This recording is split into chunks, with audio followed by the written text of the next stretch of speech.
Welcome dwell science. मैं Harikesh Ashok Dubey revision academy से। आज मैं आपके साथ 12th chemistry lesson number 6 chemical kinetics का वीडियो पार्ट 2 डिस्कस करूंगा। चलिए फिर शुरू करते हैं। 3.6 देखने वाले हैं हम, जो कि है rate of reaction and reactant concentration. चलिए फिर इसे शुरू करते हैं।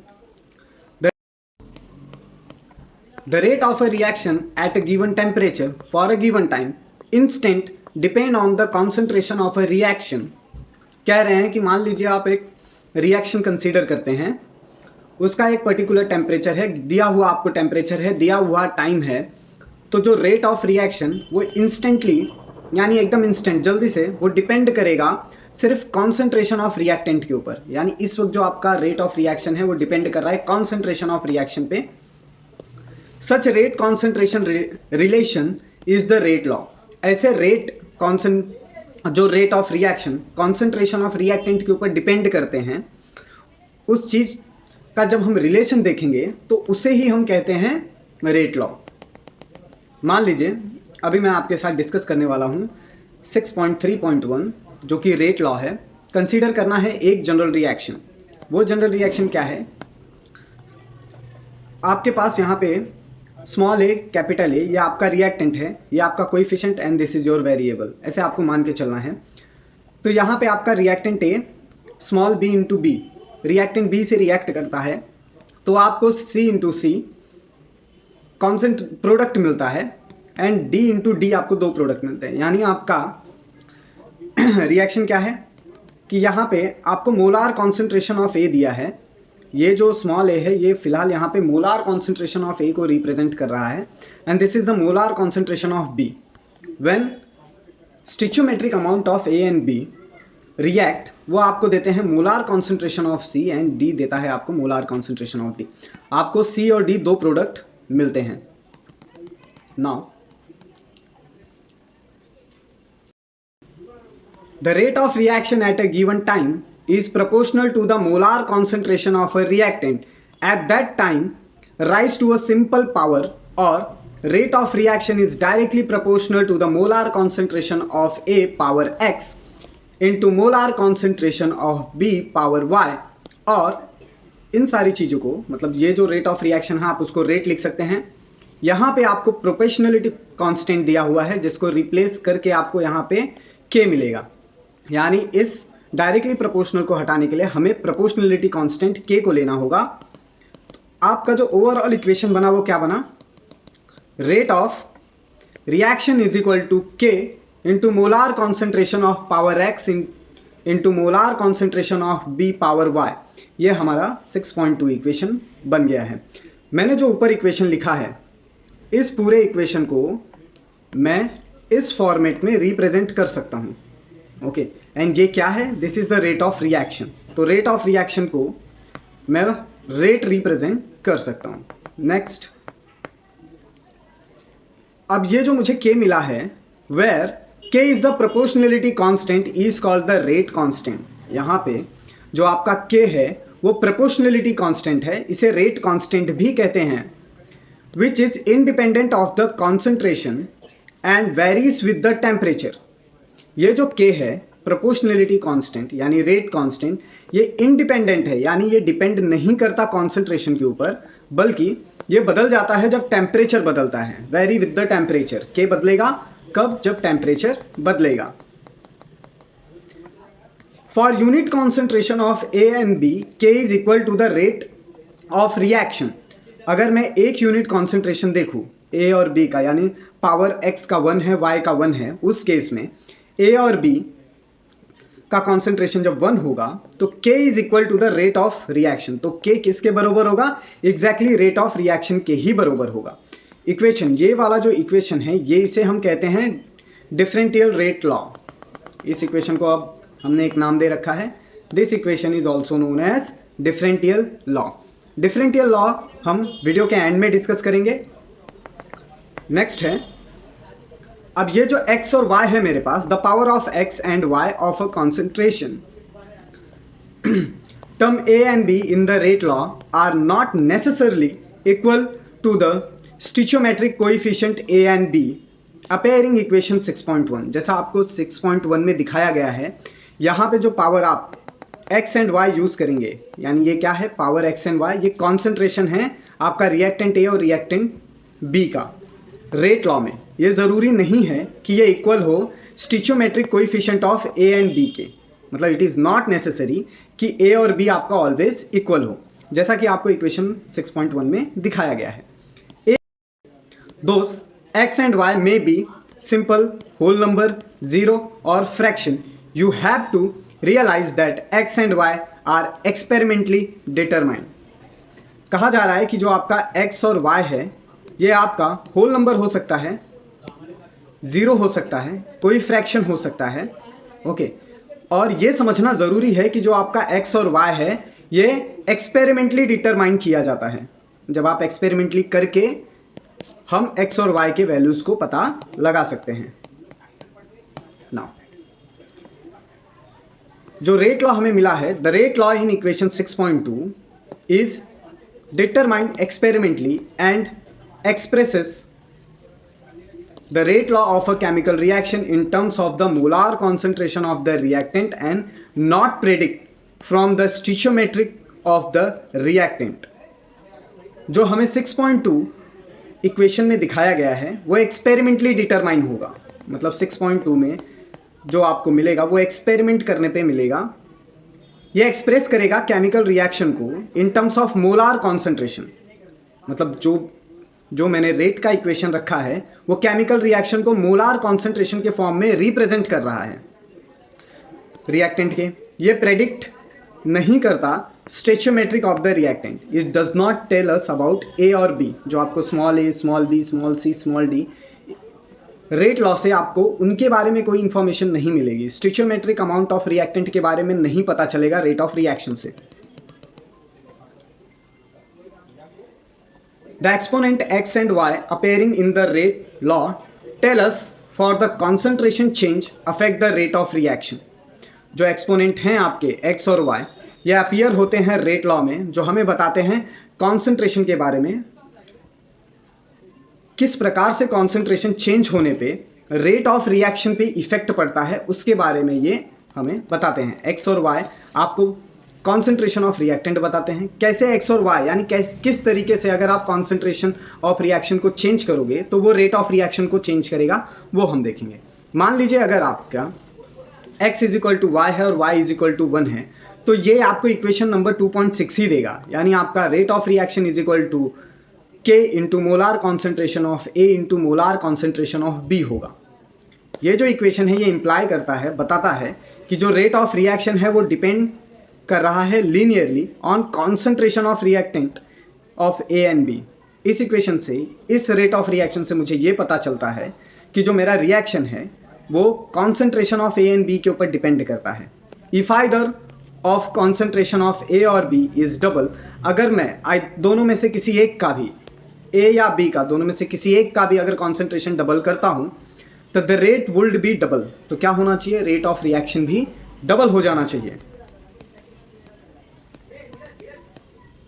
नाउ सेकंड, यहां पे वैल्यू दी हुई है, सेकंड केस बताया गया है कि अगर आपका x 2 हो और y 1 हो, इस केस में जो इक्वेशन है 6.2 ये लीड करेगा the rate of reaction is equal to, मतलब इस केस में आप रेट ऑफ रिएक्शन इस तरीके से लिख सकते हो, rate is equal to k into molar concentration of a power 2 and molar concentration of b power 1। If the concentration of A is double, keeping that the B is constant, the rate of reaction will be increased by factor of 4। ये कह रहे हैं अगर मैंने concentration A का double कर दिया, B का सेम कॉन्सेंट्रेशन रखा, तो जो रेट ऑफ रिएक्शन है वो फैक्टर 4 से इंक्रीज हो जाएगा। x2 रखने पे मेरा जो रेट ऑफ रिएक्शन है वो फैक्टर 4 से इंक्रीज होगा। ये बात आपको याद रखना चाहिए क्योंकि ये कॉम्पिटिटिव एग्जाम में पूछ सकता है। Now in the third case, तीसरे केस में, if x is equal to 0 the rate of the reaction is independent of the concentration of A. इस केस में क्या हो रहा है कि अगर मेरा x इज इक्वल टू 0 हो जाए तो जो रेट ऑफ रिएक्शन है वो इंडिपेंडेंट हो जाएगा कॉन्सेंट्रेशन ऑफ ए के लिए। Now if x is less than 0 the rate decrease as molar concentration of A increases। क्या कह रहे हैं, अगर x आपका 0 से कम हो जाए तो इस केस में क्या होता है कि रेट ऑफ रिएक्शन डिक्रीज होने लगता है, A का कॉन्सेंट्रेशन इंक्रीज होने लगता है, मीन्स रिएक्शन आपका रिवर्स होने लगता है। नाउ अब हम देखने वाले हैं 6.3.2 राइटिंग द रेट लॉ। इसमें हम क्या देखेंगे, रेट लॉ को किस प्रकार से लिखा जाता है।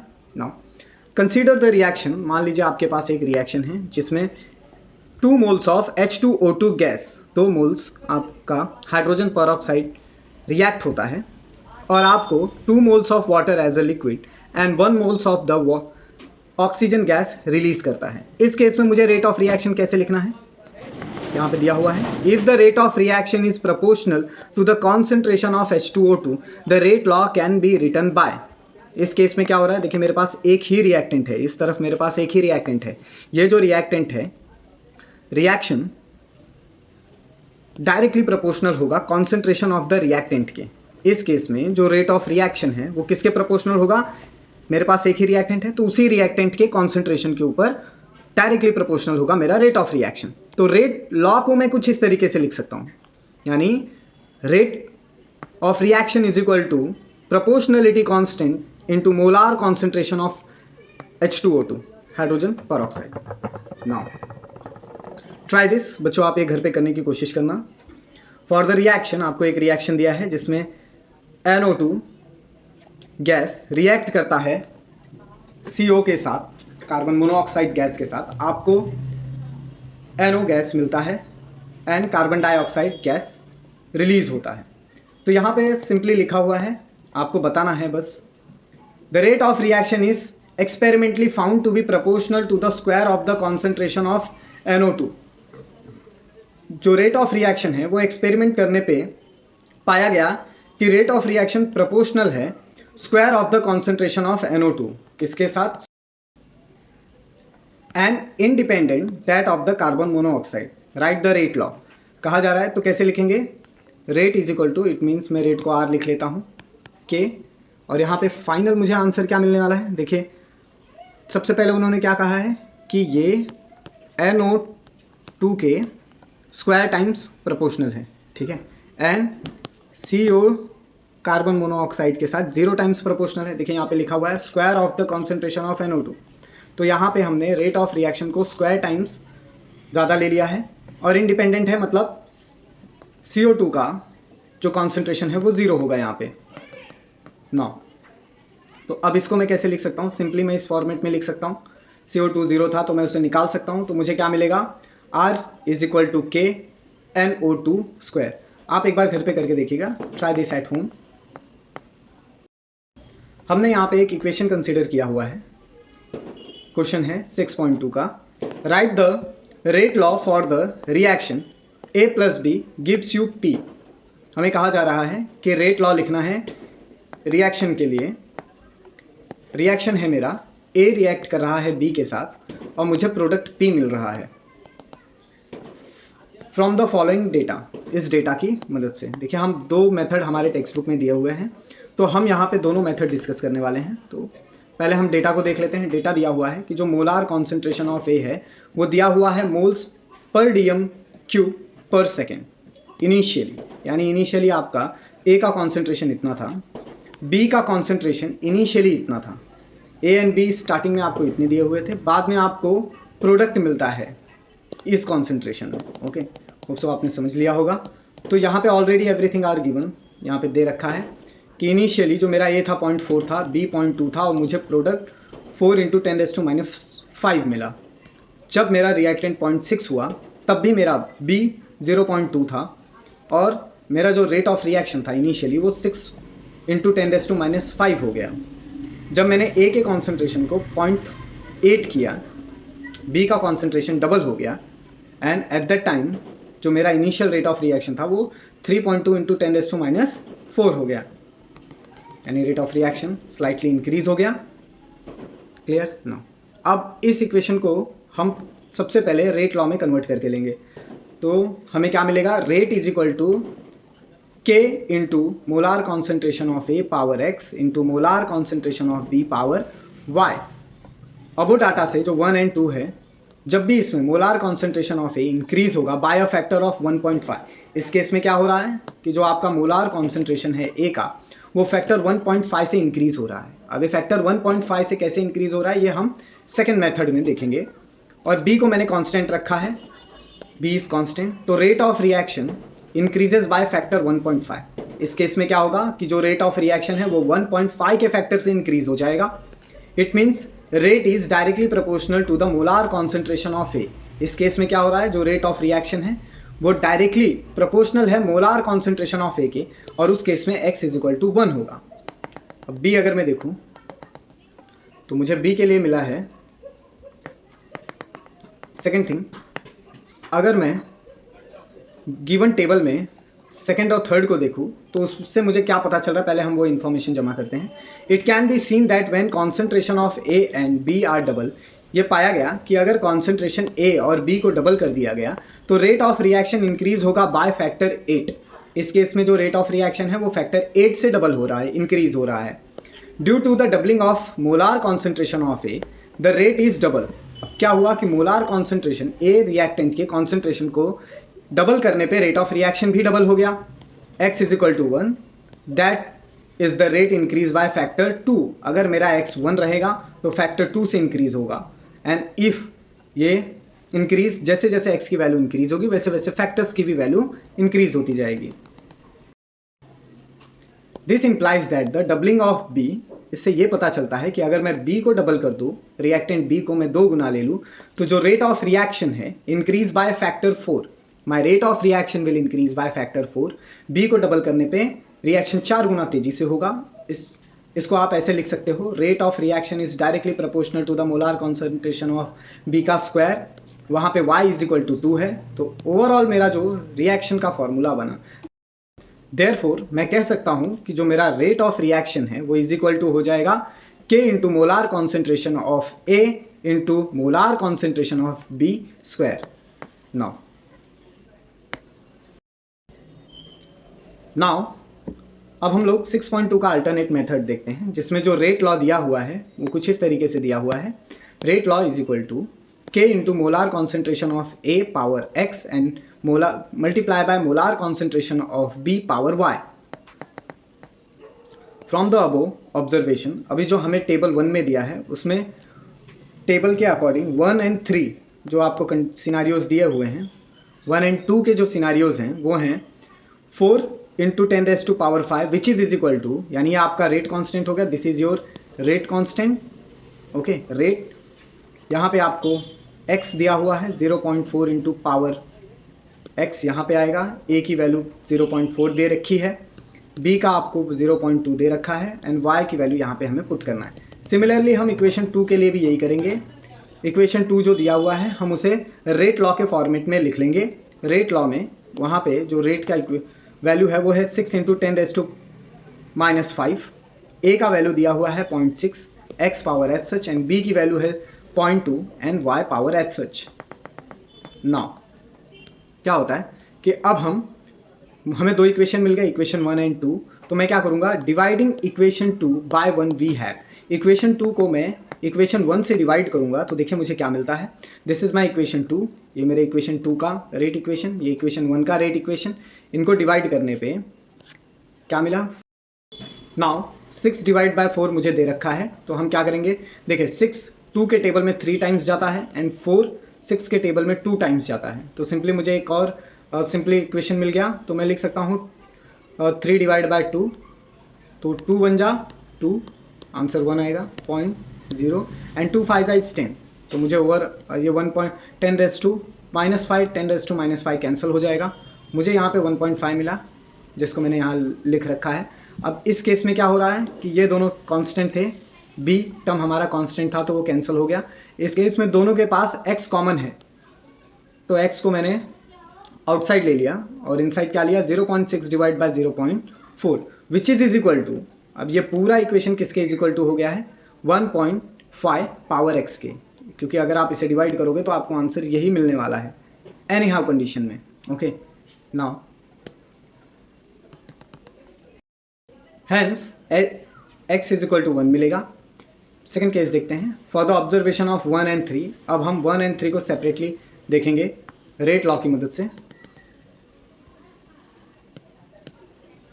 इक्वेशन 3 कहता है कि 4 जो उसका रेट ऑफ रिएक्शन है वो 4 इंटू 10⁻⁵ है, ए की वैल्यू है 0.4 एंड बी की वैल्यू है 0.2 पावर वाई। एक्स यहाँ पे आपका 1 है, तो आप चाहे तो यहाँ पे 1 लिख सकते हैं, नहीं भी लिख सकते हैं, कोई फर्क नहीं पड़ेगा। नेक्स्ट इक्वेशन जो आपको लास्ट वन दिया हुआ है वो है रेट ऑफ रिएक्शन दे रखा है 3.2 इंटू 10⁻⁴, ए की वैल्यू जो है वो 0.8 है एंड बी की वैल्यू 0.4 वाई स्क्वायर के पावर वाई के साथ है। अब हम डिवाइड कर देंगे, डिवाइडिंग इक्वेशन 4 बाई 3, इक्वेशन 4 को 3 से डिवाइड मारना है, यानी इक्वेशन 4 डिवाइड बाई 3 लेना है। इक्वेशन 4 क्या कहता है, एंड इक्वेशन 3 है 4 इंटू 10⁻⁵। इनकी वैल्यू ए और बी की वैल्यूज रख दी मैंने।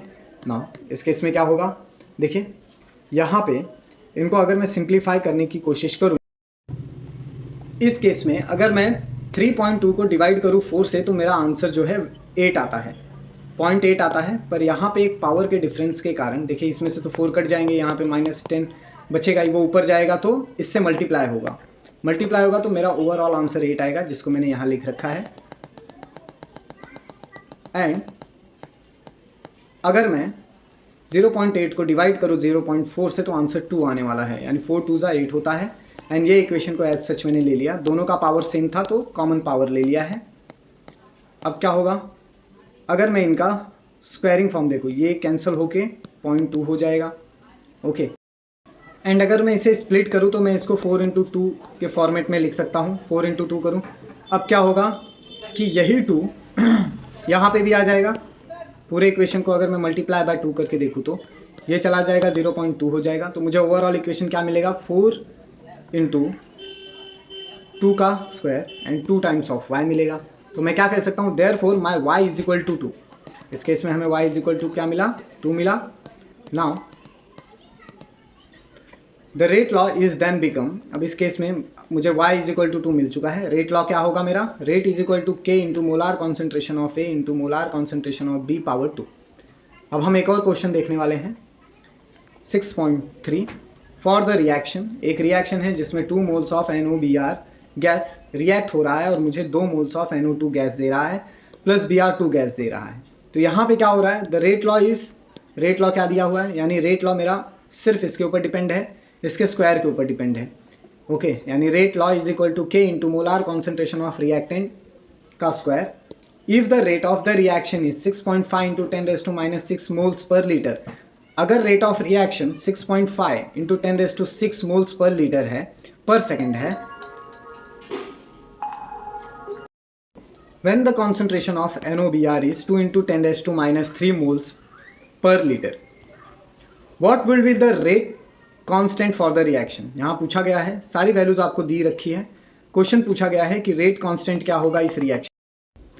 तो हमें यहाँ पे रेट ऑफ रिएक्शन दे रखा है 6.5 इंटू 10⁻⁶ मोल्स पर लीटर पर सेकेंड, कॉन्सेंट्रेशन दे रखा है 2 इंटू 10⁻³ मोल्स पर लीटर, और रेट ऑफ रिएक्शन इस इक्वेशन में दिया हुआ है। सिर्फ पूछा है रेट कांस्टेंट क्या होगा रिएक्शन का। चलिए सॉल्यूशन देखते हैं। यहाँ पे आपको दिया हुआ है रेट इज इक्वल टू, हमें दे रखा है rate is equal to k into reactant square. अगर मैं इसे रीअरेंज करूँ, मैं रीअरेंज करता हूँ, अगर मैं इसे रीअरेंज करूँ और इस टर्म को इस तरफ ले जाऊँ तो क्या होगा कि यहाँ पे ये मल्टीप्लाई हो रहा है k के साथ और इस तरफ जाके डिवाइड करेगा, तो क्या मिलेगा आपको, रेट कांस्टेंट के टर्म में आ गया आपका पूरा इक्वेशन। रेट कांस्टेंट यानी k is equal to rate upon molar concentration of NOBr square. अब रेट मुझे दे रखा है, रेट हमें क्या दिया हुआ है, गिवन है, rate is given 6.5 into 10⁻⁶ moles per litre पर सेकेंड, उसको हम डिवाइड कर देंगे मोलार कॉन्सेंट्रेशन के साथ 2 into 10⁻³ moles per litre square. तो हमें आंसर क्या मिलेगा, हमारा ओवरऑल आंसर आएगा 1.625 पर मोल्स पर लीटर पर सेकेंड। ओके, आप चाहिए तो इसे डिवाइड करके देख सकते हैं, it is very easy. Now try this for the given reaction. अब हमें क्या दिया हुआ है, 2a plus 2b gives you 2 moles of C plus D. If the concentration of A is double at constant B, the rate increase by factor 4. If the concentration of B is double with concentration of A being constant, the rate is double. Write the rate law of the reaction. हमें क्या बोला है, एक reaction दिया हुआ है जिसमें 2 moles of A react कर रहे हैं 2 मोल्स ऑफ B के साथ, तो जिससे मुझे 2 मोल्स ऑफ C मिलता है एंड प्लस D मिलता है. In this case 2 moles of A react with the 2 moles of B. यहाँ पे 2 moles of A react कर रहा है 2 moles of B के साथ, जिससे मुझे प्रोडक्ट 2 moles of C मिलता है और प्लस 1 मोल ऑफ D मिलता है. ये कह रहे हैं कि अगर A को डबल कर दिया गया, B को कांस्टेंट रखा गया, तो जो रेट है, जो रेट ऑफ रिएक्शन है, वो फैक्टर 4 से इंक्रीज हो जाएगा. अगर कॉन्सेंट्रेशन B को डबल किया और A को कांस्टेंट रखा, तो जो रेट ऑफ रिएक्शन है वो सिर्फ डबल होगा. तो इसके लिए आपको रेट लॉ लिखना है. ओके, ये काफ़ी इजी है गाइस, अभी हमने डिस्कस किया है, आप लोग आसानी से कर सकते हैं. कुछ भी डाउट हो कमेंट सेक्शन में पूछें. Now the rate law for the reaction A plus B gives you C is found to be rate is equal to K into molar concentration of A square into molar concentration of B. Now यहाँ पे क्या बोल रहे हैं कि जो rate law है इस रिएक्शन के लिए, सिंपल एक रिएक्शन A प्लस B करके अगर मुझे C मिल रहा है, तो उसके लिए जो रेट ऑफ लॉ बनेगा, जो रेट ऑफ रिएक्शन होगा, वो होगा K into molar concentration of A का कॉन्सेंट्रेशन का स्क्वायर लिया हुआ है हमने, and B as such. Okay, now तो क्या कह रहे हैं, the rate constant of a reaction at 25 degree Celsius is 6.25 per M square divide by per mole square per second.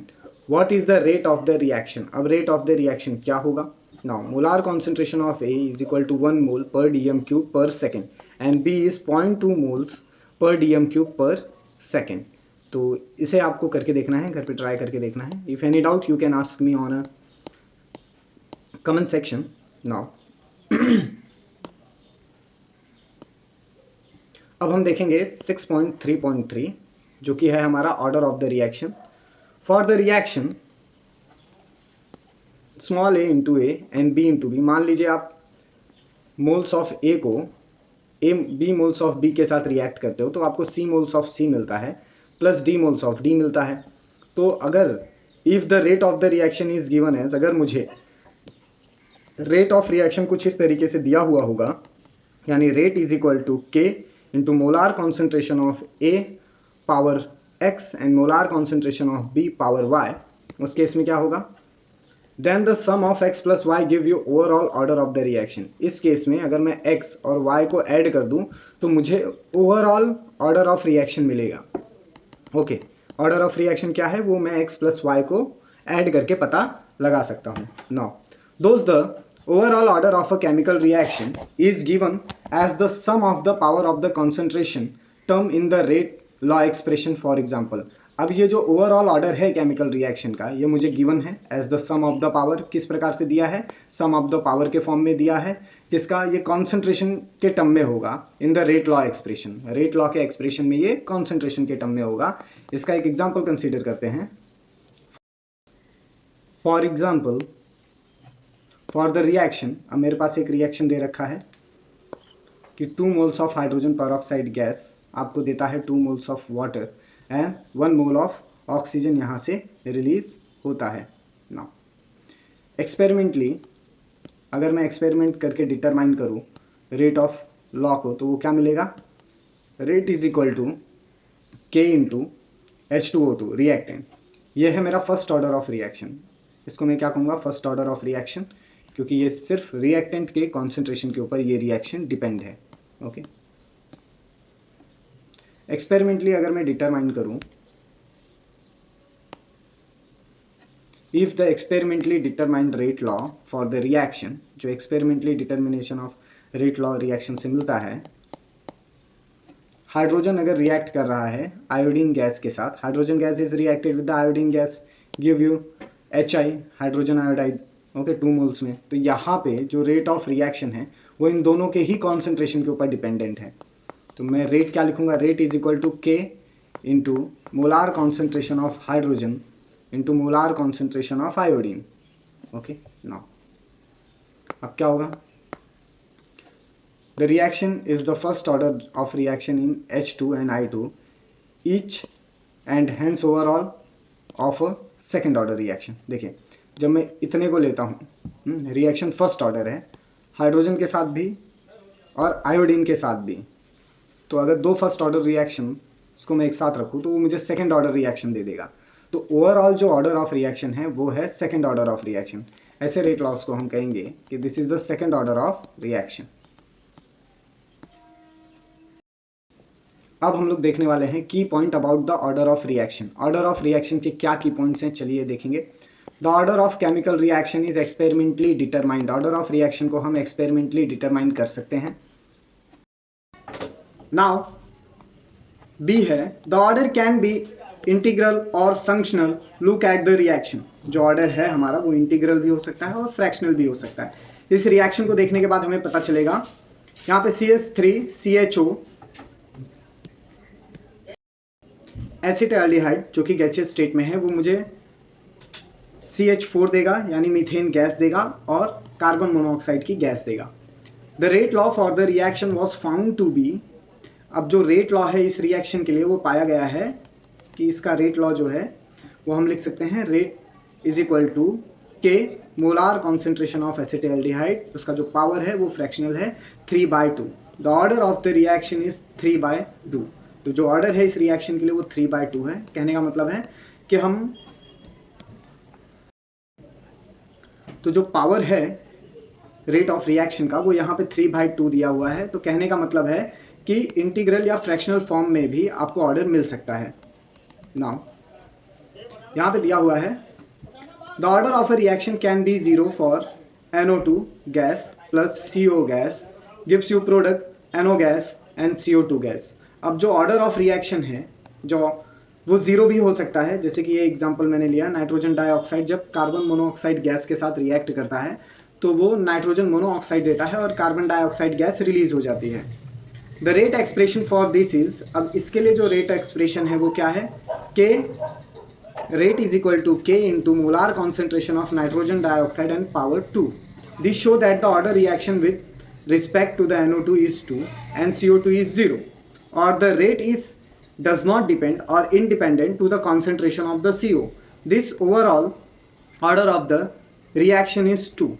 अब क्या कहा जा रहा है कि जो रेट एक्सप्रेशन है यहाँ पे K is equal to NO2 power 2 दिया हुआ है। इस रिएक्शन से मुझे क्या पता चलता है कि जो NO2 है उसके पास 2 का पावर है बट CO के पास 0 ऑर्डर है। तो CO क्या हो गया हमारा यहाँ पे 0 हो गया। तो जो रेट है वो इंडिपेंडेंट है यानी वो डिपेंड नहीं करता कि आपके पास कितना कार्बन मोनोऑक्साइड है। तो जो ओवरऑल ऑर्डर ऑफ रिएक्शन है वो तो 2 रहेगा, बट यहाँ पे जो CO है उसका जो ऑर्डर है वो 0 है, इंडिपेंडेंट है। Only a few reaction of the third order are known. कुछ ही रिएक्शंस ऐसे हैं जो थर्ड ऑर्डर रिएक्शन हैं, जाने जाते हैं, नोन रिएक्शंस हैं। Reaction with the orders higher than 3 are rare, और ऐसे रिएक्शन जिनका ऑर्डर 3 से ज़्यादा है वो काफ़ी रेयर रिएक्शंस माने जाते हैं। ना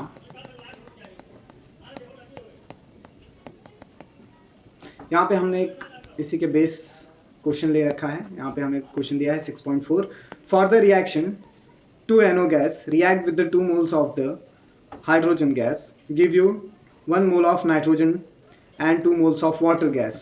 तो जो अब यहाँ पे मुझे एक रिएक्शन दिया है जिसमें 2 मोल्स नाइट्रोजन मोनोऑक्साइड रिएक्ट करते हैं हाइड्रोजन के साथ। तो क्या होता है कि 2 हाइड्रोजन तो यहाँ पे जम के नाइट्रोजन गैस बन जाती हैं, 2 नाइट्रोजन्स मिलके, और यहाँ पे आपको वाटर मॉलिक्यूल्स मिल जाता है।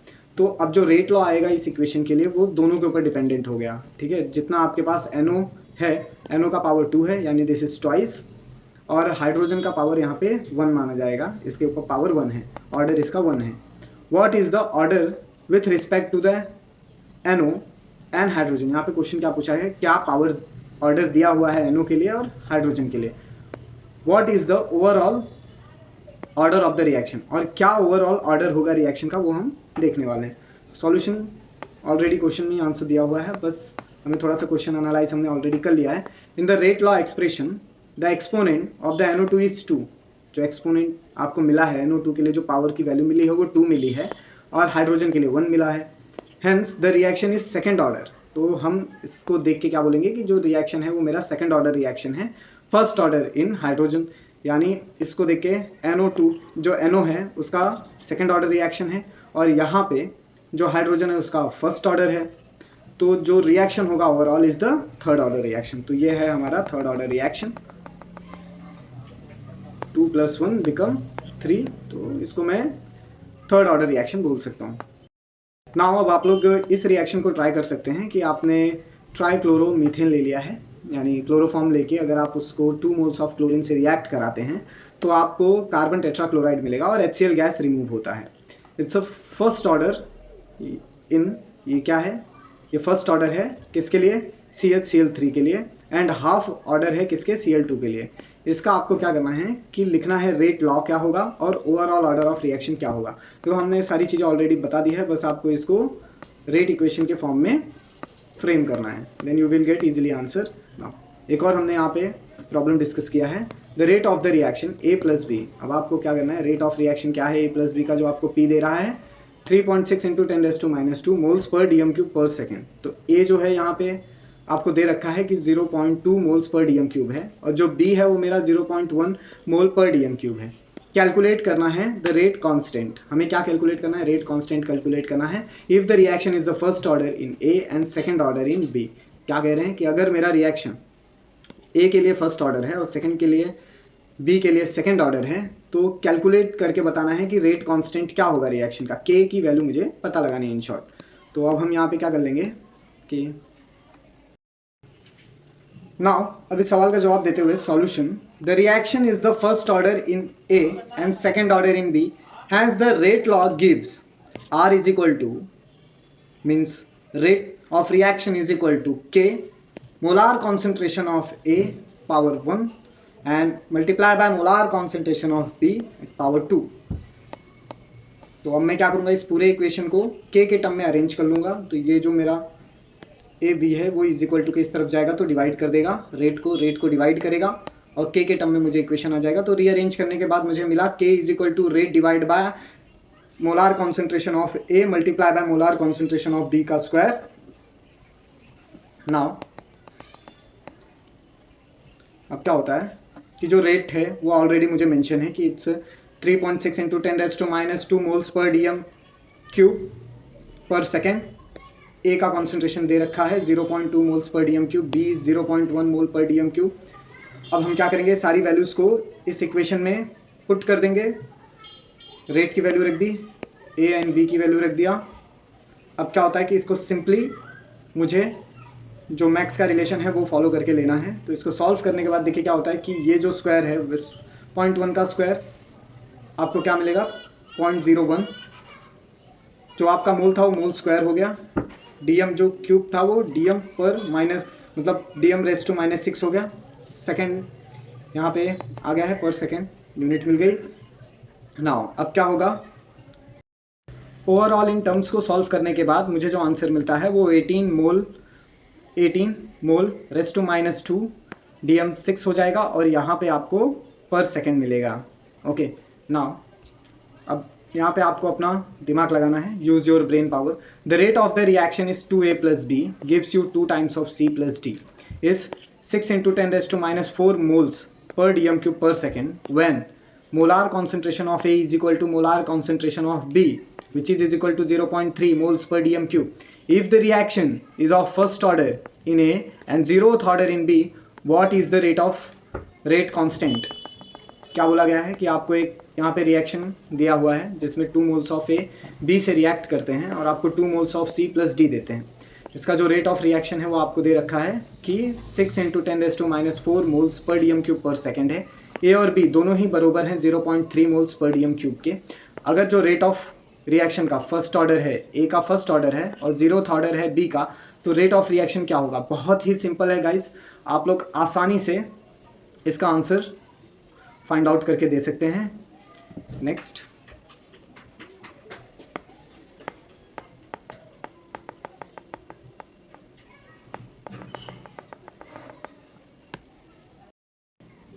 है हमारे पास 6.6 का question. Consider A + B give you P if the concentration of A is double with molar concentration of B constant, the rate of reaction is double. क्या बोला है, मान लीजिए A और B रिएक्ट कर रहे हैं, आपको P दे रहे हैं, यहाँ पे A का जो कॉन्सेंट्रेशन है अगर मैं डबल कर देता हूँ और B का कॉन्सेंट्रेशन कांस्टेंट रखता हूँ, यानी B में कोई भी चेंजेस करता नहीं हूँ, तो उस केस में क्या होगा, the rate of the reaction is double. और फिर क्या हो रहा है, A को डबल करने पे मेरा रेट ऑफ रिएक्शन डबल हो रहा है, B को कांस्टेंट रखा है मैंने. If the concentration of A is triple, अगर मैंने A का कॉन्सेंट्रेशन 3 गुना कर दिया and that of B is double, और उसी समय जो आपका B है वो डबल कॉन्सेंट्रेशन से हो जाएगा, तो जो रेट ऑफ रिएक्शन है वो इंक्रीज बाय फैक्टर 6. यहाँ पे इंक्रीज हो रहा था डबल, यहाँ पे इंक्रीज हो रहा है फैक्टर 6 से, 6 गुना बढ़ जा रहा है. What is the order of the reaction with respect to each reactant. पूछा क्या गया है कि ऑर्डर ऑफ रिएक्शन क्या होगा इन दोनों रिएक्टेंट के रिस्पेक्ट में, और आपको क्या बोला है, determine the overall order of the reaction. और मुझे क्या पता लगाना है, क्या ओवरऑल ऑर्डर है रिएक्शन का, वो हम पता लगाएंगे. नाउ सॉल्यूशन देखते हैं हम. यहाँ पे हमें दिया हुआ है rate of reaction where rate is equal to k into, इसे क्या पढ़ेंगे, molar concentration of power x multiply by molar concentration of B power y के साथ. क्लियर. नाउ अब क्या होगा, यहाँ पे क्या बोल रखा है कि अगर मैंने ए को डबल किया तो जो रेट डबल होगा क्या, यानी 2 इंटू रेट. क्लियर. तो देखो यहाँ पे 2 लिया यानी डबल किया ए को, यहाँ पे ए को डबल किया, रेट डबल हुआ कब, जब molar concentration of A double हुआ, पावर सेम रहेगा बी. अब ये जो हमारा 2 है इसको हमने यहाँ पे बाहर ले लिया, 2 के साथ यहाँ पे लगा हुआ पावर भी आ जाएगा, x भी बाहर आ गया, a पावर के साथ by. अब क्या होता है कि इन्होंने क्या बोला कि मेरा रेट 6 गुना हो जाएगा, कब, जब मैं a को 3 गुना ले लूंगा, यानी अगर मैं a 3 टाइम्स लूंगा तो मेरा rate of reaction 6 time increase हो जाएगा. ओके. एंड उसी समय मेरा जो b है वो कितने टाइम्स हो जाएगा, 2 टाइम्स हो जाएगा. नाउ यहाँ पे ये मेरा, मैं इसको इक्वेशन 1 मान लेता हूँ, this is my equation 1 and this is my equation 3. तो अब मैं क्या होता है, हम क्या करेंगे, इक्वेशन 2 को इक्वेशन 1 से डिवाइड मारेंगे. ये रहा मेरा इक्वेशन 2, हमने उसको रेट से डिवाइड मारा, और ये हमारा इक्वेशन 2 का जो आंसर आया रेट लॉ, और ये हमारे इक्वेशन 1 का. तो अब क्या करेंगे, जो सिमिलर टर्म्स हैं उनको कैंसिल आउट करने की कोशिश करेंगे. इक्वेशन 2 को इक्वेशन 1 से डिवाइड करेंगे, इक्वेशन 3 को इक्वेशन 1 से डिवाइड करेंगे, तो हमें क्या मिलेगा, देखो यहाँ पे इक्वेशन 2 ले लिया मैंने अपर न्यूमरेटर में, और डिनोमिनेटर में इक्वेशन 1 ले लिया. यहाँ पे न्यूमरेटर में इक्वेशन 3 ले लिया, डिनोमिनेटर में इक्वेशन 1 ले लिया. अब इन सबको कैंसिल आउट करने की कोशिश करेंगे, कैंसिल करेंगे तो देखिए क्या होता है, सब्सटीट्यूट करना पड़ेगा x इज इक्वल टू 1. देखिए यहाँ पे मैंने ऑलरेडी कैंसिल कर लिया, ये रेट तो कैंसिल हो जाएगा, ये पूरा टर्म कैंसिल होगा, के गेट कैंसिल होगा, 2 इंटू 2 ही बचेगा. यहाँ पे ये रेट और ये रेट कैंसिल हो गया, ये पूरा टर्म आपका यहाँ पे कैंसिल हो रहा है, बचेगा क्या, सिर्फ 3x इंटू 2y. ओके. और यहाँ पे आपका क्या बचेगा, 2 इज इक्वल टू 2, यानी यहाँ पे आपको 1 मिलेगा. ओके. नाउ अब क्या होता है कि हम क्या करेंगे, सब्सटीट्यूट करेंगे x इज इक्वल टू 1. हम x की वैल्यू क्या पुट करेंगे यहाँ पे 1. तो देखिए ये मेरा फाइनल आया था 6 is equal to 3 into 2y, और 2 is equal to 2y and y is equal to 1. Okay. Now overall value put करने पे देखिए हमें क्या मिलता है, तो हम क्या बोल सकते हैं, my this equation become like this, 2 is equal to 2y where y is equal to 1. अब मैं क्या बोल सकता हूँ, the reaction is the first order in A and first order in B, the overall reaction is second order reaction. मेरा जो reaction है वो x के लिए भी 1 है और y के लिए भी 1 है, बरोबर. तो हम क्या कह सकते हैं कि जो रिएक्शन है मेरा A के लिए 1 आया और B के लिए 1 आया, और ये 1 + 1 इज इक्वल टू क्या होता है, तो ओवरऑल जो रिएक्शन आएगा बच्चा वो क्या आएगा, 2, सेकेंड ऑर्डर रिएक्शन है. क्लियर. नाउ अब हम लोग 6.4 डिस्कस करेंगे. 6.4 है उसमें हम मॉलिक्यूलैरिटी, यानी यहाँ पे हम मॉलिक्यूलैरिटी ऑफ एलिमेंट्री रिएक्शंस को डिस्कस करेंगे. एलिमेंट्री रिएक्शंस की क्या मॉलिक्यूलैरिटी होती है वो डिस्कस करने वाले हैं. कॉम्प्लेक्स रिएक्शन है, मान लीजिए कोई कॉम्प्लेक्स रिएक्शन है, for those which constitute a series of a elementary reaction, उसके लिए क्या कंस्टिट्यूट है, सीरीज ऑफ एलिमेंट्री रिएक्शंस हैं. नाउ अब हमें यहाँ पे क्या दे रखा है कि 4.1 हम सबसे पहले एलिमेंट्री रिएक्शंस के बारे में पढ़ लेते हैं. मान लीजिए, कंसीडर कीजिए आपके पास रिएक्शन है, एलिमेंट्री रिएक्शन है, यानी कुछ एलिमिनेट हो रहा है. ओके. नाउ एलिमिनेट कंसीडर कर लीजिए आपके पास ओजोन है. ओजोन आपका जब डीकम्पोज होता है तो ऑक्सीजन देता है और 1 मोल्स ऑफ गैस देता है, तो मैं बोल सकता हूँ this is my elementary reaction. यहाँ पे हमारे पास इथाइल आयोडाइड है जो कि डीकम्पोज होने पे आपको C डबल बॉन्ड C देता है, यानी इथीन देता है. यहाँ पे हाइड्रोजन्स रहेंगे आपके, और एक आपको हाइड्रोजन आयोडाइड देता है। Okay, now this reaction occur in a single step and can not be broken down further into a simpler reaction. ये जो रिएक्शन है आपका ऑक्योर होता है सिंगल स्टेप पे, और इसको दोबारा ब्रेक डाउन नहीं किया जा सकता। फर्दर इनको ब्रेक डाउन नहीं कर सकते, यानी मैं इसका फर्दर डिकम्पोजिशन नहीं कर सकता, ऑक्सीजन को फर्दर डिकम्पोज नहीं कर सकता। ओके दोस्त, they are the elementary reaction. इसके लिए हम ऐसे रिएक्शंस को क्या कहते हैं बच्चों? Elementary reactions. ओके ना, अब मॉलिक्यूलैरिटी ऑफ रिएक्शन देखेंगे। Molecularity of a reaction, the molecularity refer to how many reactant molecules are involved in the reaction. क्या बोला है? मॉलिक्यूलैरिटी का मतलब क्या होता है? कितने मोल्स ऑफ रिएक्शन, कितने मॉलिक्यूल्स ऑफ रिएक्शन इन्वॉल्व है रिएक्शन में, वो हम मॉलिक्यूलैरिटी ऑफ रिएक्शन में देखते हैं। In the above reaction there is only one reactant molecules. Above reaction में सिर्फ एक ही आपके पास रिएक्टेंट मॉलिक्यूल्स है। दिस आर यूनिमॉलिक्यूलर रिएक्शन और देयर मॉलिक्यूलैरिटी इज वन। ये यूनिमॉलिक्यूलर रिएक्शंस हैं और इनकी जो मॉलिक्यूलैरिटी है वो क्या होती है? वन होती है। नाउ अभी जब मैं ओजोन को ऑक्सीजन से रिएक्ट करता हूं तो मुझे 2 मोल्स ऑफ ऑक्सीजन मिलते हैं। मतलब क्या होता है? देखो, ये ओजोन हो गया मेरा, ठीक है। ये डीकम्पोज होकर आपको क्या देता है? ऑक्सीजन देता है और एक ऑक्सीजन देता है, ठीक है। अब ऑलरेडी मैं उसका रिएक्शन करा रहा हूँ एक ऑक्सीजन के साथ, तो मेरे ये दोनों कंबाइन होकर O2 बन जाते हैं। तो मैं बोल सकता हूँ ना कि मेरे पास 2 मोल्स ऑफ ऑक्सीजन है। बोल सकता हूँ कि नहीं? यस और नो? Yes I can. मैं बोल सकता हूँ कि मेरे पास ऑक्सीजन 2 मोल्स आ गए हैं। अब हमारे पास क्या है? 2 मोल्स ऑफ नाइट्रोजन डाइऑक्साइड है, वो डीकम्पोज होकर आपको 2 मोल्स ऑफ नाइट्रोजन मोनोऑक्साइड और 1 मोल्स ऑफ ऑक्सीजन देगा। ये एलिमेंट्री रिएक्शन है, इसमें 2 रिएक्टेंट मॉलिक्यूल्स इन्वॉल्व हैं, आर बायमॉलिक्यूलर रिएक्शन और दे हैव द मॉलिक्यूलैरिटी एज 2। ऐसे रिएक्शंस को हम क्या कहेंगे? बायमॉलिक्यूलर रिएक्शन कहेंगे, और इनकी मॉलिक्यूलैरिटी क्या होती है? 2 की होती है। इनकी जो मॉलिक्यूलैरिटी है वो 2 की होगी। Okay, clear? Now the molecularity of a elementary reaction is the number of the reactant molecule taking part in it।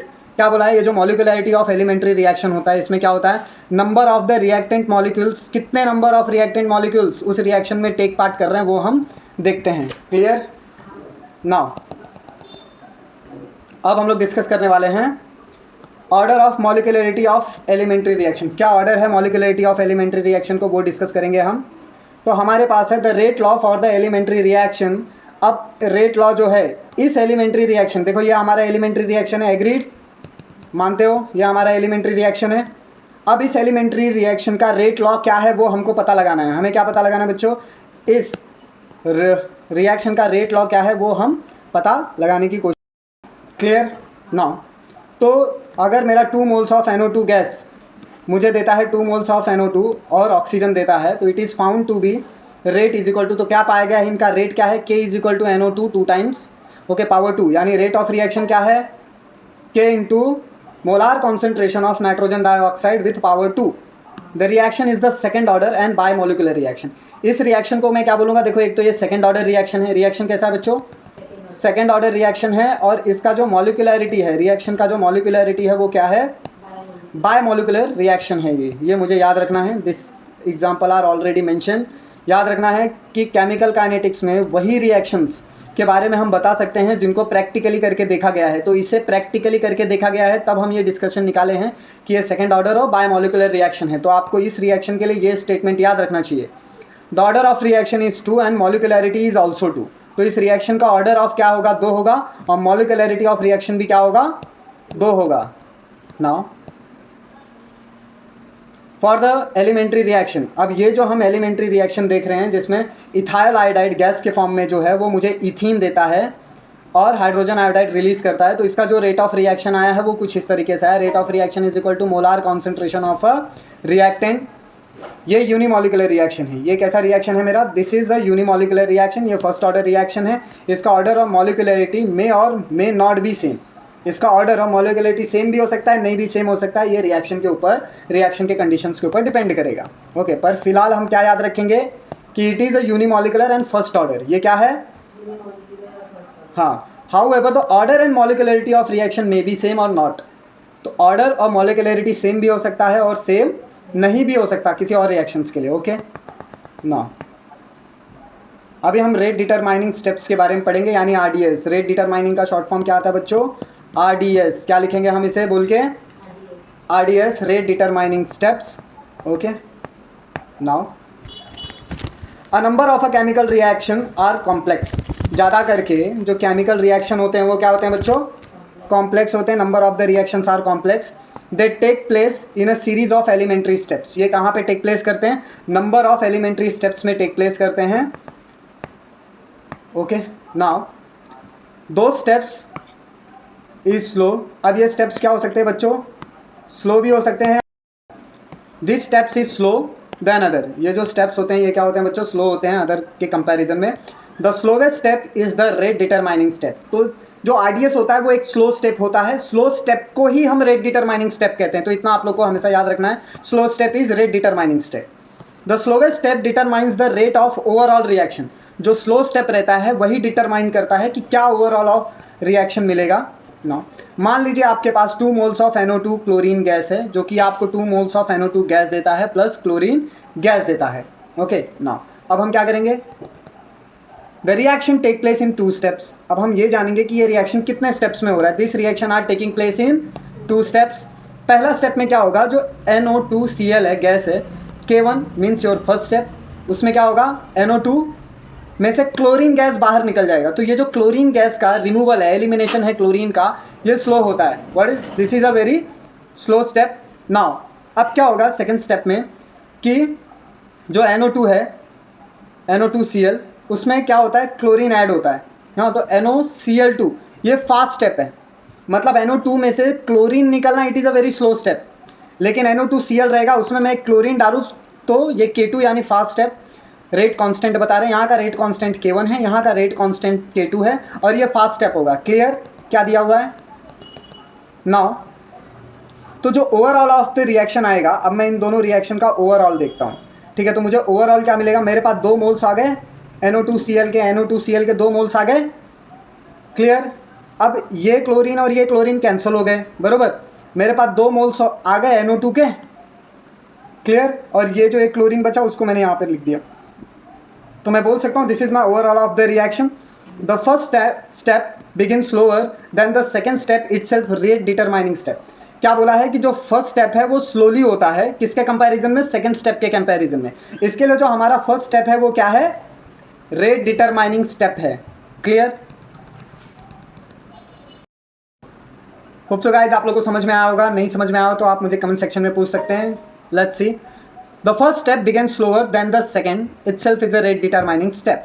तो पहला स्टेप स्लो होगा और ये स्लोअर होगा। चलिए एक बार फिर से देख लेते हैं। ये देखिए, ये मेरा ओवरऑल रिएक्शन है। This is my considered reaction, ये मेरा माना हुआ रिएक्शन है। तो क्या होता है? ये मोल्स मेरे पास 2 बार हैं, तो 2 बार में से एक बार क्या होता है? पहले क्लोरीन को निकलने के लिए बहुत समय लगता है, ये स्लो होता है, और यही आरडीएस होता है। क्लियर? लेकिन जब पहला क्लोरीन निकल जाता है तो वो क्या करता है? सेकंड वाले मोल से रिएक्ट करता है। यहाँ पे 2 मोल्स लिए ना मैंने, पहला मोल यहाँ आ गया, सेकंड मोल यहाँ आ गया, तो ये वाला क्लोरीन क्विकली इससे रिएक्ट करता है, क्लोरीन गैस बाहर निकल जाता है। तो अगर मैं ओवरऑल ऑफ द रिएक्शन देखूँ तो मुझे क्या मिलता है? ये 2 बार है, तो मैंने यहाँ पे 2 मोल्स ले लिए। ये क्लोरीन कैंसिल हो जाएगा। ये वाला मेरे पास 2 बार है, और ये वाला क्लोरीन मैं यहाँ पे राइट डाउन कर दूंगा। तो मैं क्या बोलता हूँ कि मेरा जो K1 है, this is my rate constant of first step, and K2 is the rate constant for the second step. Okay, now अब ये क्या कह रहे हैं? फर्स्ट स्टेप बीइंग स्लोअर, पहला स्टेप स्लो होता है, second step rate determining step होता है। Rate law, rate is equal to K into NO2Cl। Rate क्या होता है? K is equal to NO2Cl होता है। ये मेरा रेट कांस्टेंट आ गया है।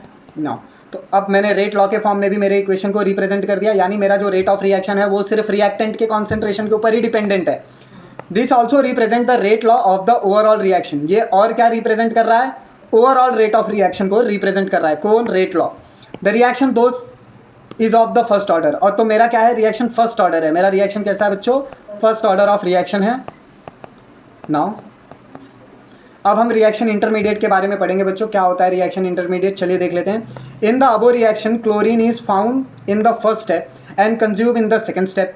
क्या हुआ? अब इस रिएक्शन का अगर मैं इंटरमीडिएट की बात करूं तो मेरे को पहले स्टेप में जब मेरा NO2Cl में से ये डीकम्पोज हुआ था NO2 और Cl में, है ना, तो पहले स्टेप में मेरा क्लोरीन मुझे मिला था। तो वो यही कह रहे हैं कि अबो रिएक्शन में पहले स्टेप में आपको क्लोरीन मिला, फर्स्ट स्टेप में हमें क्या मिला? क्लोरीन।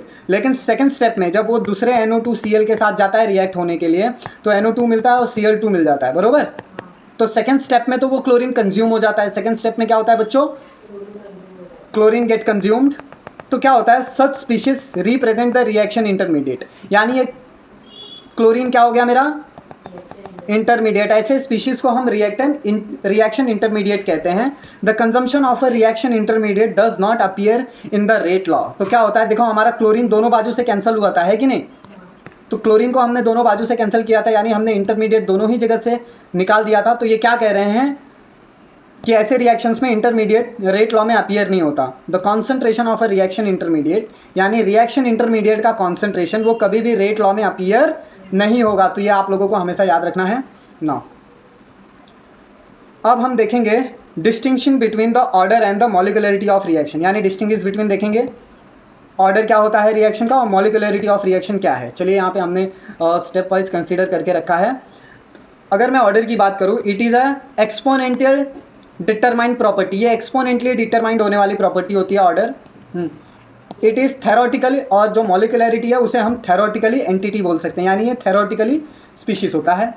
सेकेंड, अगर मैं ऑर्डर ऑफ की बात करूँ, order is the sum of the power of the concentration terms of a reactant those appear in the rate equation. Order में क्या होता है कि सम होता है, किसका, एक्स और वाई का, यानी पावर्स का सम होता है, जो कि रिप्रेजेंट करते हैं कॉन्सेंट्रेशन ऑफ रिएक्टेंट को। रिएक्टेंट के कॉन्सेंट्रेशन को हम किससे रिप्रेजेंट करते हैं, पावर के फॉर्म में, और पावर को ऐड करते हैं, और जो आगे चल के अपीयर होता है रेट लॉ के इक्वेशन में। ये कहाँ जाके दिखाई देता है, रेट लॉ के इक्वेशन में। अगर मैं मॉलिक्यूलरिटी की बात करूं, molecularity is the number of the reactant molecules taking part in the elementary reaction. Molecularity ये नंबर ऑफ रिएक्टेंट मॉलिक्यूल्स की बात करता है जो एलिमेंट्री रिएक्शन में टेक पार्ट करते हैं। नेक्स्ट पॉइंट है हमारा third point, order may be integer, fraction और जीरो। हमारा जो ऑर्डर ऑफ रिएक्शन वो इंटीजर हो सकता है, फ्रैक्शन हो सकता है, जीरो हो सकता है। ओके, और मॉलिक्यूलरिटी क्या होता है, it is a integer. Molecularity क्या होगा, ये हमेशा इंटीजर ही होगा। नाउ नेक्स्ट है, अभी हमने यहाँ पे एक क्वेश्चन लिया हुआ है 6.2 का, a reaction occur in the following step. कैसे रिएक्शन ऑक्योर होता है, फॉलोइंग स्टेप्स में देखेंगे। मेरे पास NO2 है जो F2 के साथ रिएक्ट करता है, तो मुझे NO2F मिलता है और F गैस यानी फ्लोरीन गैस रिलीज हो जाती है। तो क्या होता है कि नेक्स्ट स्टेप में क्या होता है कि F2 आता है, वो NO2 से रिएक्ट करता है और मुझे क्या मिलता है, NO2F मिलता है। ओके नाउ, तो अब हम रिएक्शन को देखेंगे कि एक्चुअल में हो क्या रहा है। तो राइट करना है, हमारा क्वेश्चन क्या है कि मुझे इस रिएक्शन का, ये मेरे दो अलग अलग रिएक्शंस हैं, इसमें NO2 रिएक्ट होता है F2 के साथ, तो NOF मिलता है और एक F रिलीज होता है। ये F वापस से आके इस NO2 के साथ रिएक्ट होता है और फिर से मुझे NO2F मिलता है। यानी प्रीवियस क्वेश्चन में क्या था, क्लोरीन रिलीज हो रहा था, ठीक है, इसमें बस फ्लोरीन कंज्यूम हो रहा है, इतना ही फर्क है। Right the equation of a overall reaction, overall reaction का इक्वेशन लिखना है। Second, write down the rate law, इस रिएक्शन का रेट लॉ भी लिखना है। आइडेंटिफाई द रिएक्शन इंटरमीडिएट, इसमें रिएक्शन इंटरमीडिएट क्या है वो भी आइडेंटिफाई करना है। सॉल्यूशन देखते हैं कि इस रिएक्शन को हम लिखेंगे कैसे। The addition of a 2 step gives the overall reaction. अगर मैं 2 स्टेप्स को ऐड कर दूं तो मुझे क्या मिलेगा बच्चों, ओवरऑल रिएक्शन। चलिए इनको ऐड करके देखते हैं। ये मेरे दोनों रिएक्शंस, इनको हमने ऐड करने के लिए ले लिया। ये फ्लोरीन और ये फ्लोरीन कैंसिल हो जाएगा, बरोबर। मेरे पास यहाँ पे क्या आएगा, 2 moles of NO2 gas, clear. ये क्या मिलेगा, 2 मोल्स ऑफ NO2F, क्या मिलेगा, 2 मोल्स ऑफ NO2F, क्या मिलेगा, क्लियर। नाउ क्या कि 2 इक्वेशन को अगर मैं ऐड कर दूं तो मुझे क्या मिलेगा, overall of the equation reaction मिलेगा। देखिए ये NO2 है, कितने हैं यहाँ पे, 2 मोल्स हैं, तो मैं लिख सकता हूँ 2 NO2 प्लस F2, यहाँ पे क्या लिखूंगा, F2 गैस लिखूंगा। ये फ्लोरीन और ये फ्लोरीन कैंसिल हो जाएगा, ठीक है। अब ये मेरे पास 2 मोल्स है, बरोबर, तो मैं यहाँ पे क्या लिख सकता हूँ, 2 मोल्स ऑफ NO2F लिख सकता हूँ, क्लियर। नाउ अब हम क्या करेंगे, ये हमें मिल गया ओवरऑल रिएक्शन। अब इसमें चलिए आगे बढ़ते हैं, देखते हैं। हमें रेट लॉ को राइट डाउन करना है।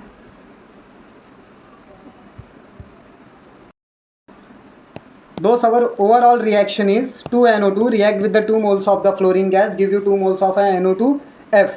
तो first step is our slow step. पहला स्टेप क्या है हमारा, स्लो स्टेप है, that is rate law for the equation is predicted from the stoichiometric equations दोस्त। तो अब क्या होता है, पहला स्टेप स्लो स्टेप है, तो जो रेट लॉ हम प्रिडिक्ट करेंगे वो क्या होगा, rate is equal to K into NO2F2, यानी जो मेरा रेट ऑफ रिएक्शन है वो NO2 के कॉन्सेंट्रेशन प्लस F2 के कॉन्सेंट्रेशन के ऊपर डिपेंडेंट है। तो इसका ऑर्डर 1 है, इसका ऑर्डर भी क्या है, 1 है, तो हम क्या बोल सकते हैं, those the it is a, क्या होगा ये, second order reaction. Clear? Now third, F is produced in the step 1 and consumed in step 2. F is the reaction intermediate. F क्या है मेरा, reaction intermediate है. Very good. Now अब हम देखेंगे, try this. बच्चों आप लोग को ये खुद से ये होमवर्क है, आपको ट्राई करना है. A complex reaction taking place in 2 step. ये कॉम्प्लेक्स रिएक्शन है जो 2 स्टेप में हो रहा है. आप इजीली देख के बता सकते हो. देखो ये नाइट्रोजन और ये नाइट्रोजन कैंसिल हो जाएगा. ठीक है, यहाँ पे आपको क्या दिया है, O3 और NO2. ओके, तो ये NO3 और ये NO3 भी आपका कैंसिल हो जाएगा. तो यहाँ पे आपको क्या मिलेगा, NO. क्लियर? एंड O3, और आपको क्या मिलेगा, NO2 प्लस O2, है ना. तो ये आपका इंटरमीडिएट हो गया. ठीक है, ये आपका ओवरऑल रिएक्शन हो गया.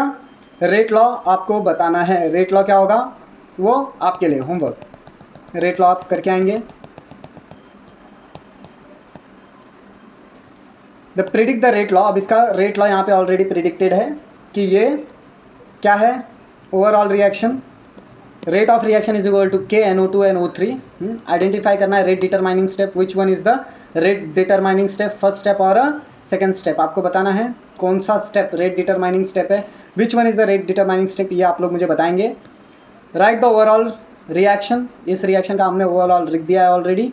Which is the reaction intermediate, और कौन सा रिएक्शन का इंटरमीडिएट है ये आप लोगों को बताना है. ओके, नेक्स्ट है इंटीग्रेटेड रेट लॉ. बच्चों अब हम लोग इंटीग्रेटेड रेट लॉ देखेंगे. ये काफ़ी इंपॉर्टेंट सेक्शन है. अभी तक हम जो भी सीख रहे थे वो इंटीग्रेटेड रेट लॉ को ही सीखने के लिए सीख रहे थे ना. वी इंट्रोड्यूस, अभी हम क्या इंट्रोड्यूस करेंगे, 6.5 अभी हम लोग देखने वाले हैं, integrated rate law. We introduce the differential rate law earlier. हमने पहले इंट्रोड्यूस कर दिया है कि पहले डिफरेंशियल रेट लॉ क्या होता है. It's describe how the rate of reaction dependent on the concentration of the reaction. यानी आपका जो डिफरेंशियल रेट लॉ है वो क्या बताता है कि कैसे आपका जो रेट ऑफ रिएक्शन है वो डिपेंड करता है कॉन्सेंट्रेशन ऑफ रिएक्शन के ऊपर इन टर्म्स ऑफ डेरिवेटिव्स. किसके टर्म्स में, उसके डेरिवेटिव्स के टर्म्स में. क्लियर? नाउ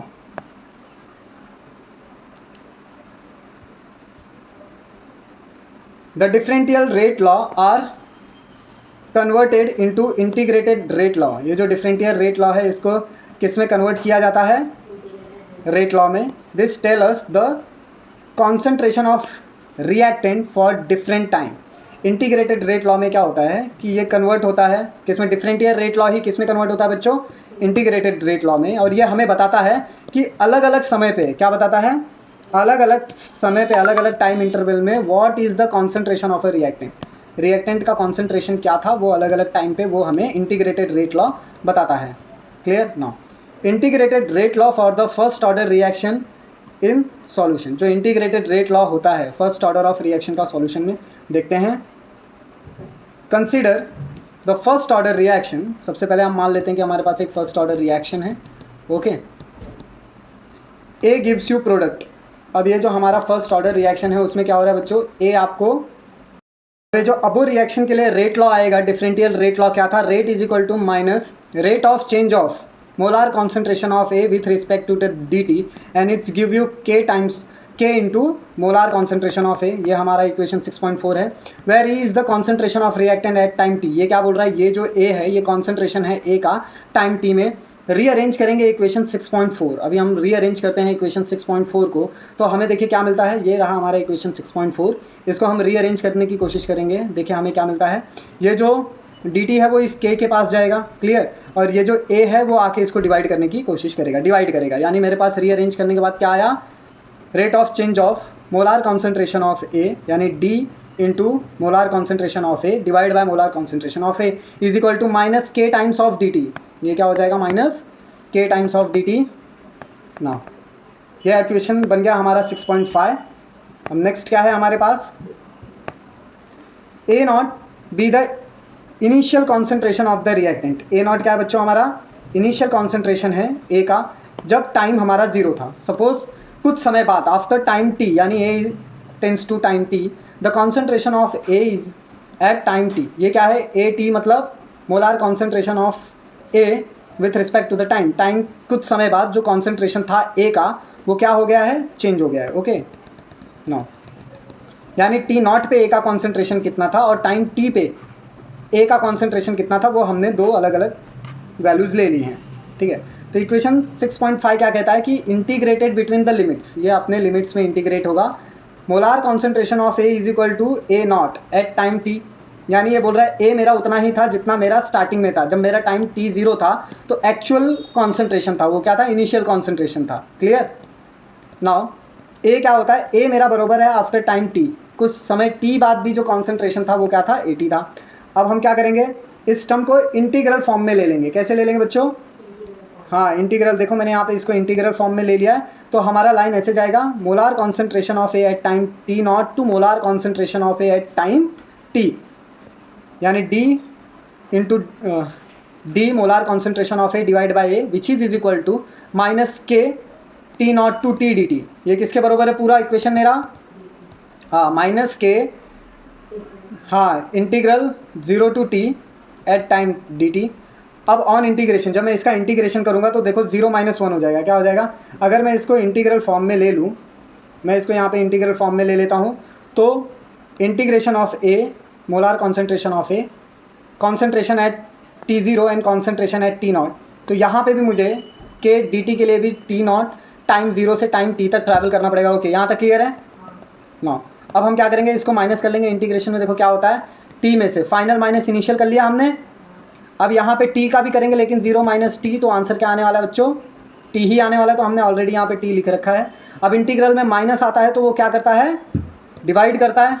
ओके तो हमने यहाँ पे integration T at time T divide by T at time 0 minus के टी।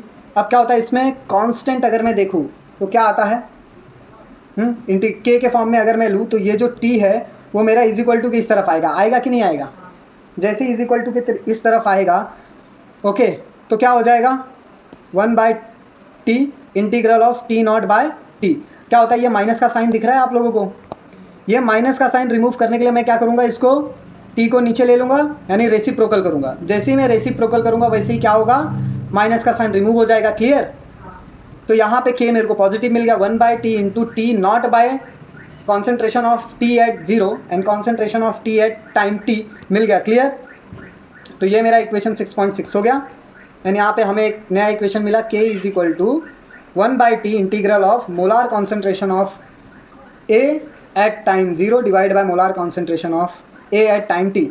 कन्वर्ट करेंगे इसको log टू दी बेस 10 में, तो क्या होता है 1/t में अगर क्या होता है मुझे इंटीग्रेशन को साइन को हटाना है तो मुझे क्या लेना पड़ेगा, integration is equal to log to the base 10, मैं उसकी जगह पे बेस 10 लूँगा और एक कांस्टेंट वैल्यू मिलेगा।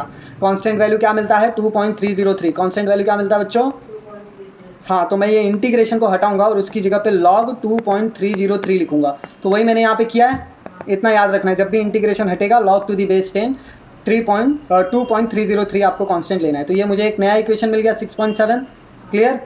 अब ये जो मेरा 6.7 है इसी इक्वेशन को क्या बोलते हैं हम, इंटीग्रेटेड रेट लॉ। यही इक्वेशन क्या है मेरा, हाँ तो इस इक्वेशन को हम क्या कहेंगे यहाँ पे, integrated rate law for the first order reaction. किसके लिए निकाला था हमने ये, हाँ अब हम क्या बोल सकते हैं, the rate law can be written in the following form. अब इस रेट लॉ को हम इस तरीके से भी लिख सकते हैं, ये भी उसका एक फॉर्म है।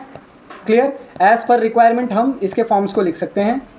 Now by taking anti log, अब हम क्या करेंगे, इसका एंटी लॉग ले लेंगे बोथ द साइड में। तो हमें क्या मिलने वाला है, देखो A t naught by t naught e raise to minus के टी, जो कि आगे चल के इस फॉर्म में कन्वर्ट हो जाएगा, A t is equal to A naught t e minus के टी। ये इक्वेशन मेरा 3.8 बन जाएगा, एंटी लॉग के फॉर्म में आ गया। तो इसे भी आप लोगों को याद रखना है। Now let A moles of dm cube be the initial concentration of A at T is equal to 0। A moles of dm cube मिला है, ये मेरा क्या है, इनिशियल कॉन्सेंट्रेशन है किसका, A का, जब वो टाइम 0 पे था। Clear. A is my initial concentration when T is equal to 0। Very good. Now let, अब हम क्या मान के चलेंगे, x mole, let x mole of dm cube be the concentration of that decreases react during the time t। अब मैं मान लेता हूँ x मोल ऑफ कॉन्सेंट्रेशन मेरा कम हो जाएगा A का। कितना मोल्स कम हुआ A का कॉन्सेंट्रेशन, x मोल कम हुआ। कितना मोल कम हुआ, हाँ जैसे ही x मोल्स ऑफ कॉन्सेंट्रेशन कम होगा तो टाइम बढ़ेगा तभी कॉन्सेंट्रेशन कम होगा। Now the integrated law for the zero, अब फर्स्ट एंड सेकंड, ऐसे ही तो इंटीग्रेटेड लॉ टाइम के साथ जैसे जैसे बढ़ता जाएगा वैसे वो जीरो फर्स्ट सेकंड ऑर्डर होता जाएगा. Now the order may be arrange such that they resemble the equation for the straight line. अब ये जो ऑर्डर है रिएक्शन का, अब हमने यहाँ पे एक सिंपल रेट लॉ ले लिया है बच्चों, integrated rate law for zero order, for first order and for second order. देख लीजिए ये इंटीग्रेटेड लॉ का टर्म है, ये आपको याद होना चाहिए. ओके, ये याद रखना है. और इसका जो ग्राफ आएगा वो ग्राफ कैसे आता है, concentration versus time, integrated concentration versus time, 1 bye concentration into time. इसका जो स्लोप है वो माइनस के और इसका जो स्लोप आता है वो के आता है. क्लियर? तो आप लोगों को ये याद रखना है. गाइस कुछ भी डाउट हो आप मुझसे कमेंट सेक्शन में पूछ सकते हैं. Thank you for watching guys. जय हिंद, जय भारत.